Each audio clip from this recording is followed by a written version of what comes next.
Hi landowners, thanks for listening in today. In today's short video, we're going to be running through the two different types of development processes through your local city council.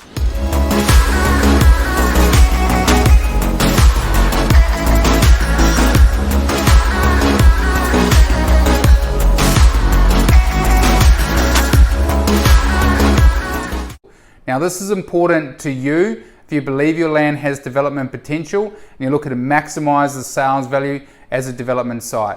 My name is Nathan Komorowski and I've helped landowners bank in excess of $100 million by boosting the value of their land up without any risk, cost or commission to them in the process. So let's rip into the two different types of development processes so that you understand what's involved in each of them. Now the first is an impact assessable application. And in this type of process, there's many layers of decision-making processes that it needs to go through, and they all relate to the political landscape.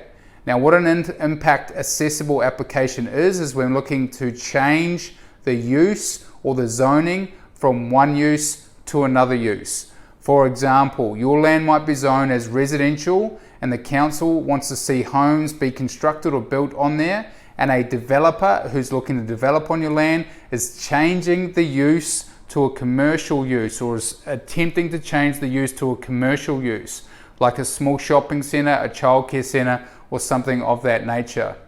Now in that process, there'll be a 21-day notification period where a sign will go out the front of your property, all your neighbours will receive a letter, there'll be an advertisement in the newspaper that'll go in, requesting for submitters or people to protest against that application. So it becomes quite political at that point.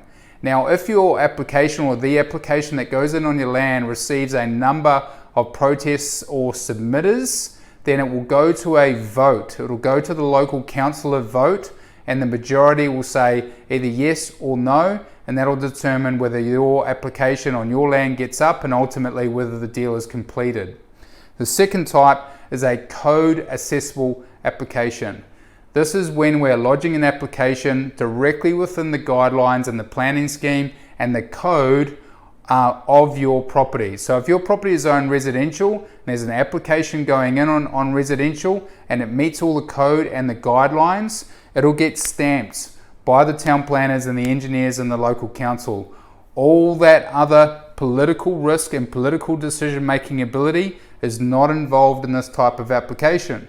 So the timeline and the political risk is sucked out of this application, and you should see the stamp come out quite quickly. Now I've been involved in both different types of development processes, from 20 homes right up to 330 homes. We've changed uses on land before, so I understand the intricacies of these processes. If you want to book in a research call with me personally, we'll have a chat about your situation, specifically look at your land with me and my team. Click the Learn More link below and look forward to chatting with you soon. But for now, I really appreciate you taking the time and listening to this video, and I really look forward to catching up with you again soon. Bye for now.